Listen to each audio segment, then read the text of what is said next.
ये कहानी कई वर्ष पुरानी है। उस समय दक्षिण भारत में एक राजा राज किया करता था। राजा के बिस्तर में मंदिर संपीर्ण नाम के एक जूं रहा करती थी, लेकिन इस बारे में राजा को कोई जानकारी नहीं थी। हर रात जब राजा गहरी नींद में सो जाता तो जूं अपने घर से बाहर निकलती, बड़े चाव से पेट भरकर राजा का खून चूसती और दोबारा जाकर छिप जाती। एक दिन ना जाने कहां से उस राजा के बिस्तर में अग्निमुख नामक एक खटमल भी घुस गया। जब जूं ने उसे देखा तो उसे बहुत गुस्सा आया कि उसने इसके इलाके में एक खटमल घुस गया है। जूं उसके पास गई और उससे तुरंत वापस चले जाने को कहा। इस पर खटमल बोला, अरे जूं बहना, इस तरह का व्यवहार तो कोई अपने दुश्मन के साथ भी नहीं करता। मैं बहुत दूर से आया हूँ और सिर्फ एक रात तुम्हारे घर रुक कर आराम करना चाहता हूँ। कृपया मुझे यहाँ रुकने दे। खटमल की बातें सुनकर जूं का दिल पिघल गया। उसने कहा, ठीक है, तुम यहाँ रुक सकते हो, लेकिन तुम्हारे कारण राजा को कोई परेशानी नहीं होनी चाहिए। तुम राजा के आसपास भी नहीं जाओगे।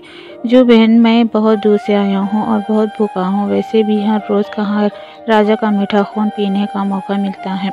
कृपया मुझे आज रात राजा के खून का स्वाद चखने का मौका दे दो।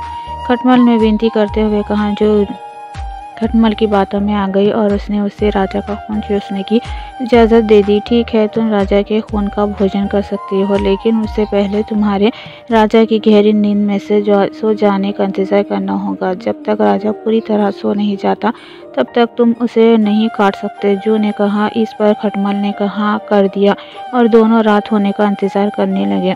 रात होते ही राजा अपने कमरे में आया और सोने की तैयारी करने लगा। राजा का शरीर बहुत तंदुरुस्त था।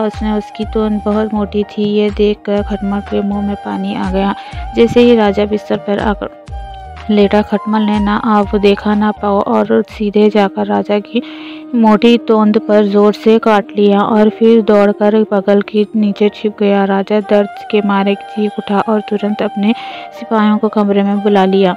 राजा ने सिपाहियों को आदेश दिया, सिपाहियों, इस बिस्तर में जरूर कोई खटमल या जूं है, उसे तुरंत ढूंढो और मार डालो। राजा के सिपाहियों ने बिस्तर पर ढूंढना शुरू किया तो उन्हें बिस्तर में छिपी जूं मिल गई।